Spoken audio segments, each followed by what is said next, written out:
What I'm going to tell you will save you from losing 66% of your money.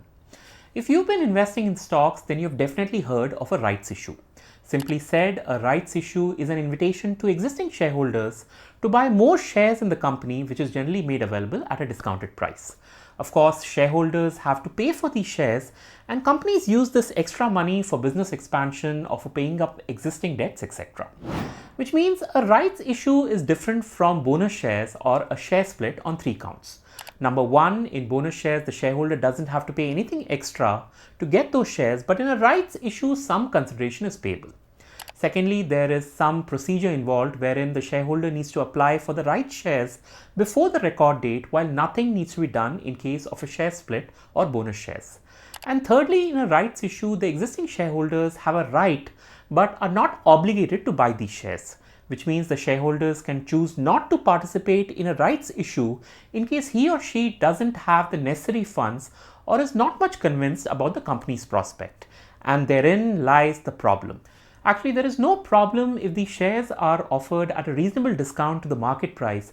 But if this discount is a bit too much, then there is a massive complication which can end up with some investors losing a lot of money. Let me explain this with an example. To keep it simple, let's say there is a company that has issued 100 equity shares. Of this 100, 60 shares are with the promoter and the remaining 40 shares are with individual shareholders, that is the public at large. The current price of one equity share is 500 rupees, and say this company comes up with a 1:1 rights issue. That is, the existing shareholders get the right to purchase one additional share for every equity share that is held by them. Now, all this is fine and the rights issue is a regular event. But what was surprising is the price at which that additional share was being offered, which was announced at a mere 10 rupees per share. I hope you can understand what is happening here. Think of it like a perfectly balanced seesaw. So originally we had 100 shares and 500 rupees a share, which gives the company a market cap of 50,000 rupees. Now, if an additional 100 shares were to come in at just say 10 rupees a share, then it is surely to disturb the balance between price and the number of shares, which means to maintain parity, now the price of the share needs to go down. And in this case, the price would go down to 250 or maybe 260 rupees when I add the additional 10 rupees of cash the company receives from the existing shareholders. Okay, so if you're with me so far, these 200 post-rights issue shares would get split in a 60-40 ratio, with the promoter holding 120 shares and the public's 40% shareholding coming to 80 shares. But that's not how it works in the real world. You see, the company would have done everything by the book. It would have given a notice in the newspaper, emailed the shareholders, and even posted a letter to the correspondence address. But there would still be some shareholders who did not read or receive the communication and therefore failed to exercise their right to buy additional shares. Let's say this number is a bit high. Maybe 25 out of the 40 individual shareholders did not apply for the right shares, which technically means 25 additional shares are lying unclaimed. Now, this is where it gets really interesting, because while the 25 individual shareholders didn't purchase those additional shares, it means those shares can now be purchased by the promoters legally by paying that additional 10 rupees a share. I'm sure you're getting the picture, but let's run the numbers on it. So if all shareholders had exercised their right, then the promoter shareholding would have remained at 60%, that is 120 shares divided by 200.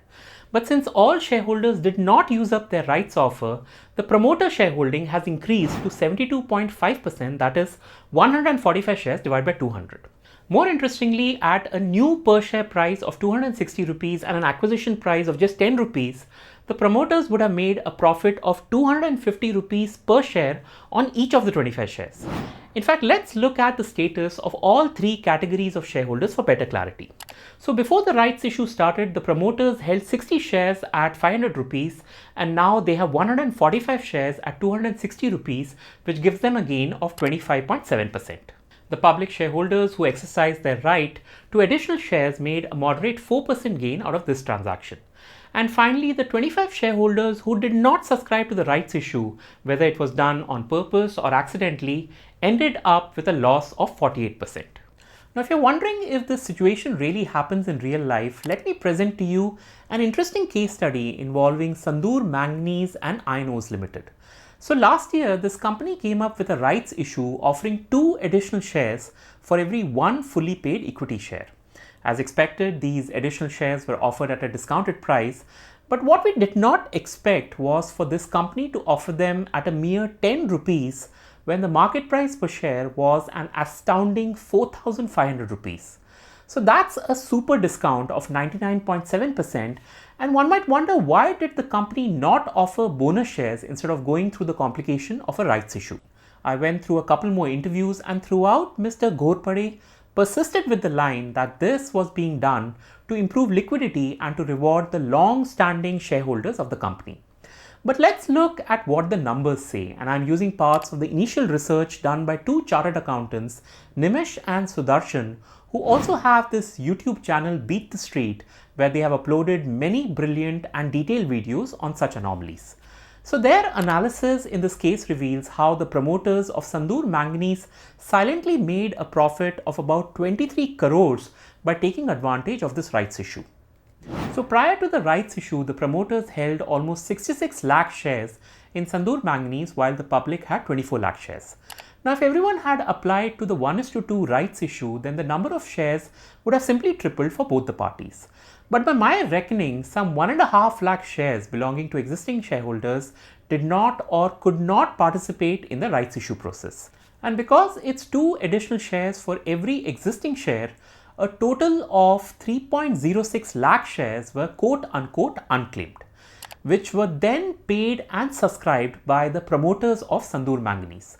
Now remember, the promoters bought these 3 lakh shares at just 10 rupees a share, and at the current market price of 750 rupees, this represents a gain of almost 23 crores at an investment of just 30 lakhs. What's worse is that those 1.5 lakh shares which did not or could not participate in the rights issue have seen the value of their shares drop from 4,500 rupees to just 750 rupees, which comes to an 83% erosion of wealth for them.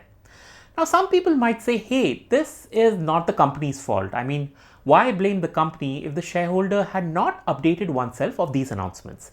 And while you have a valid point, it is also important to understand the spirit of the transaction. So the Sandur Manganese rights issue was done on a 1:2 basis, and this was for about 90 lakh issued shares.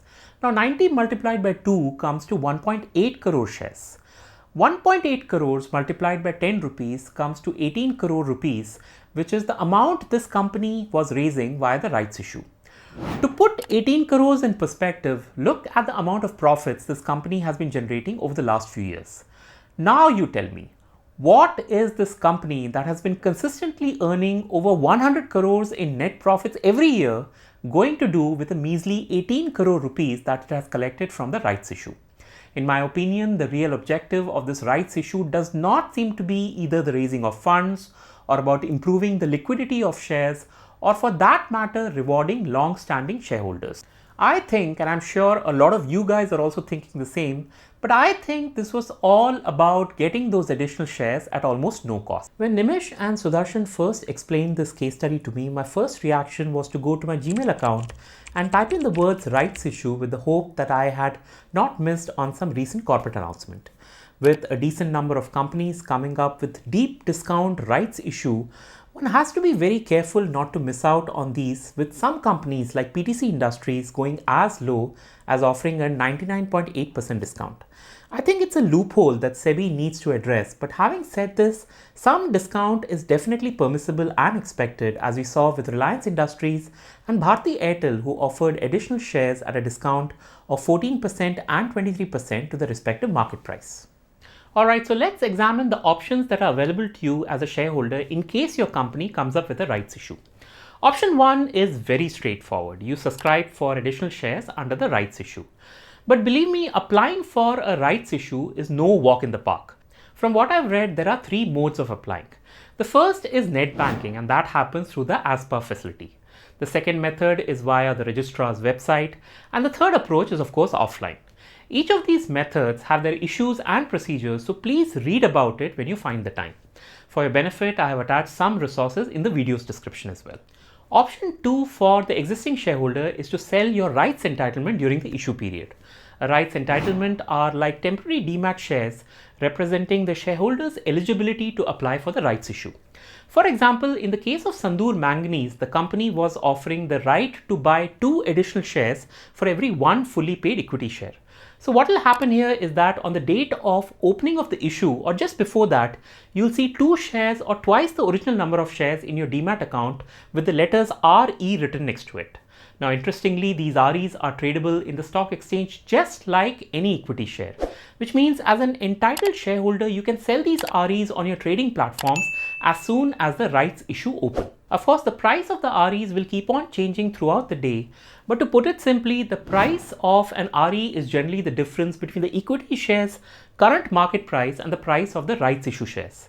As one can understand, a decent number of shareholders prefer to sell their REs because, as I said earlier, applying for a rights issue is a bit tedious. Another reason for selling REs, and this is a bit interesting because sometimes these REs actually trade at a premium, which means you can make even more money by selling the REs rather than subscribing to the rights issue. So when you get the time, read more about REs and try to play this part smartly because frankly, whether you make a profit or you end up with a massive loss is a function of the amount of knowledge that you have on the subject of rights issues. So make it a point to track company announcements, and when a rights issue is announced, especially for a stock that you own, then spend sufficient time in advance to understand the important aspects of it, like the ratio, the additional amount that needs to be paid up, the rights issue process, opening and closure windows, rights entitlement, etc. If you like this forensic analysis based video, then do smash the like button. And if you've come across something mischievous which needs a deeper look, then do let me know in the comment section. Please subscribe to my channel, do share this video with your friends, and I'll see you next week. Until then.